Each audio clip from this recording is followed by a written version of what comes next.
Captain Spatula here, reporting from the megaship Gnosis, the new mobile home for science, and today I was given a new mission to investigate a mystery in the Pleiades. Oh gee, that's never been done before. I was to transport Canonn research scientist Donovan Fraser to the Maya system, and show him all the weird stuff going on there, and then haul him back to the bubble. After that, the plan was to spend some time in Quince making serious payola, but destiny, it turned out, had other plans for us.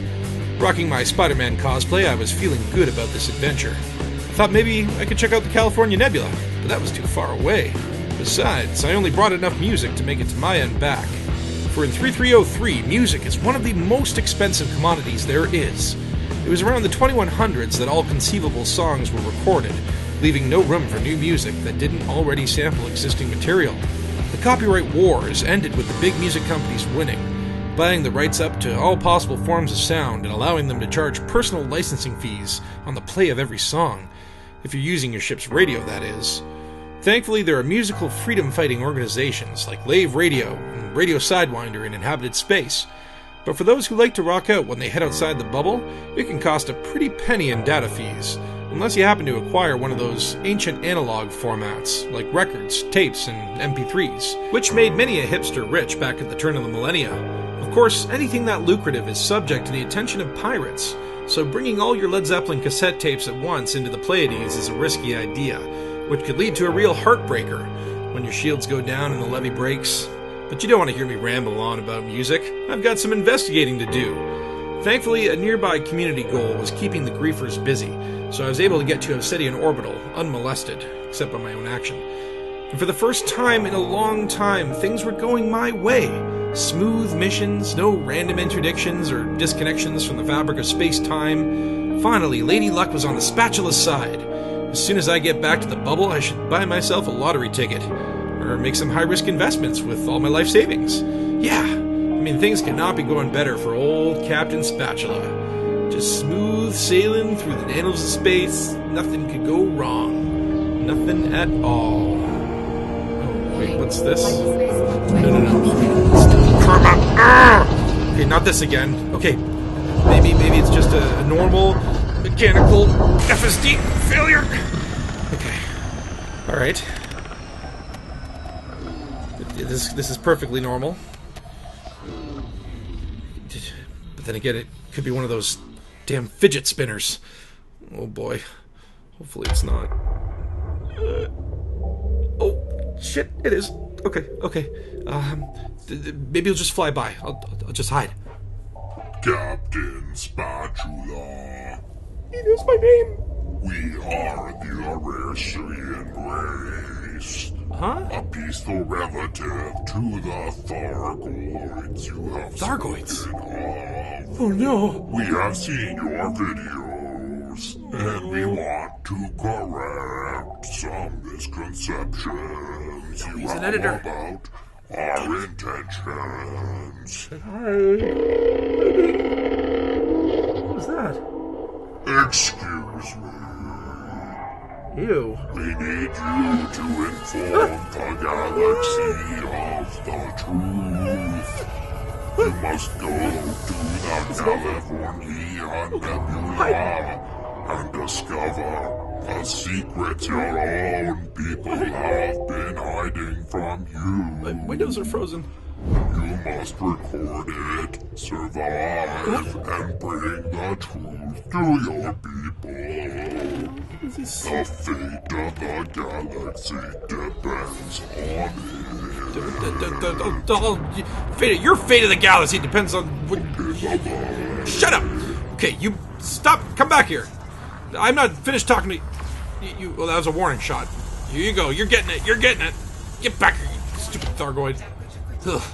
Perhaps this was a Thargoid trap, or perhaps I was onto something. But first things first, I had to take my passenger back to the bubble and pick up my copy of Led Zeppelin 4 if I was going to California. Hey, what's this? Oh, not again! Oh no, my body! Helping? How? You're ruining my ship! Oh no! Hey, wait, I'm in the California Nebula. That was like 20 jumps at once. Hey, Donovan, are you okay back there? Well, it looks like after that encounter, the Canonn scientist I'd been lugging around was intrigued. The system we were plopped into had some interesting readings nearby. It looks like the Alliance has a secret base out here, complete with its own tourist beacons.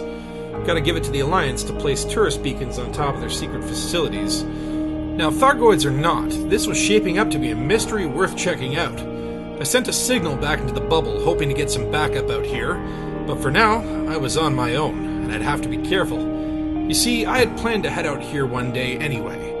My grandpapa, who used to tell me tales of the Thargoid invasions, told me that long ago the Federation and Empire had teamed up and manufactured a biological weapon of mass destruction, which they used to infect the Thargoids, nearly wiping them out. But it was the Alliance who betrayed humanity and manufactured a cure for the alien-killing virus.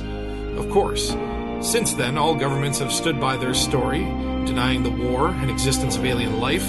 But if the rumors prove true, it's possible there were still some elements in the Alliance who were working with the alien threat. Mick Turner, what secrets do you hold?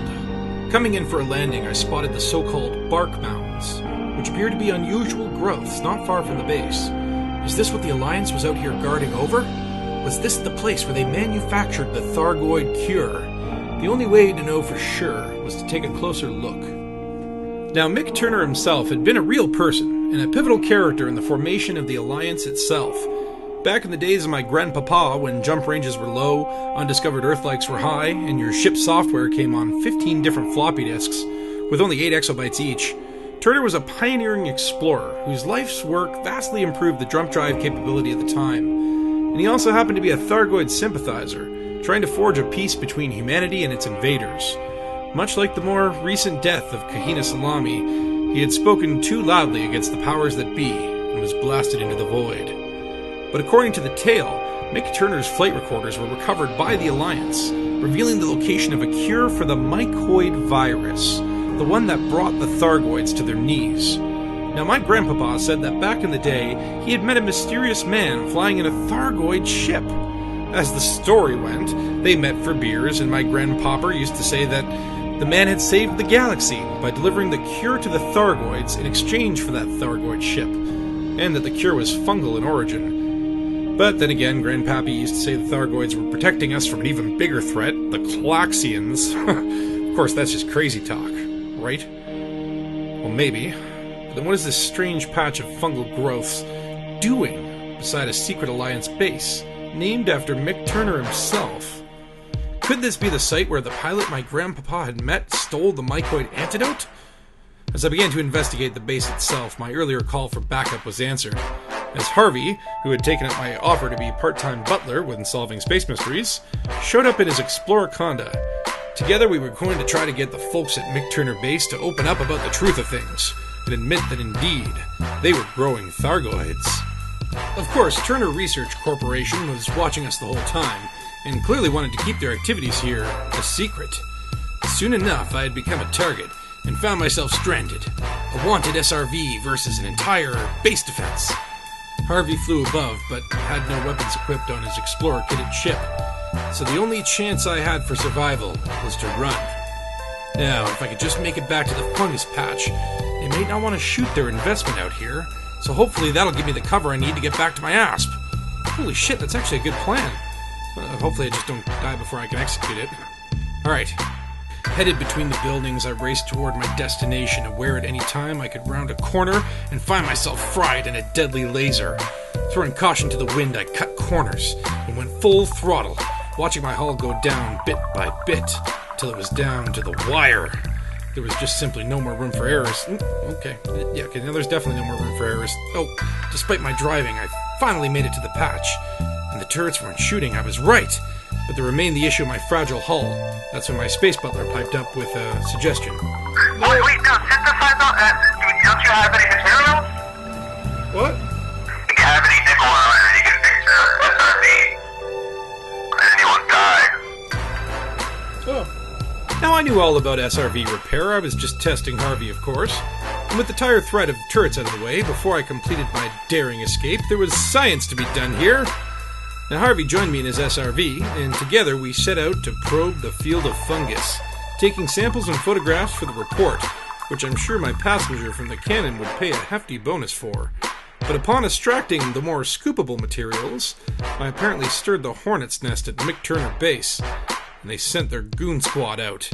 I guess the secrecy of this base is worth more than potentially damaging their fungoids. But either way, it was clear there was only one thing to do. Run. With no way to defend ourselves against the attacking Viper, the only hope was for me to get airborne in my ASP and give him a nice railgun massage before Harvey and I could escape. Thankfully, it was likely just a low-level thug. Nothing I couldn't handle. It's the police. What do? We fight. Now, fighting isn't my first choice, but it isn't my last either. It's usually somewhere between a friend request and running away. Now, calling to my ASP, Nova piloted the ship down on my mark. We only had to hold out just a little bit longer. Once Jerry was airborne, I could fight back and teach this officer that justice goes both ways. My ship was surprisingly combat capable. Most battles I'd been in, I had won. And if they were lost, I'd pieced together Jerry many a times. But I had a passenger on board who was important to the Canonn science teams and a whole lot of samples to bring back. This was it. You'd either die here and let the truth die with me, or fight. Everything was riding on this moment, and I was ready. Nova, start the engines. Unable to comply. Shit, motherfucker! Hurry! I Get died! What the hell? Oh no! Oh no! Spatula, what happened? What did happen? That's a question I've asked myself ever since I allegedly died, along with that Canonn research scientist. But wait, is that it? Did the mission fail? Is the truth lost forever? And how am I able to narrate this if I'm dead? Well, maybe the answers will be in part 2 of the California Conspiracy. Tune in next Dangus time, Space Dangus. Bye.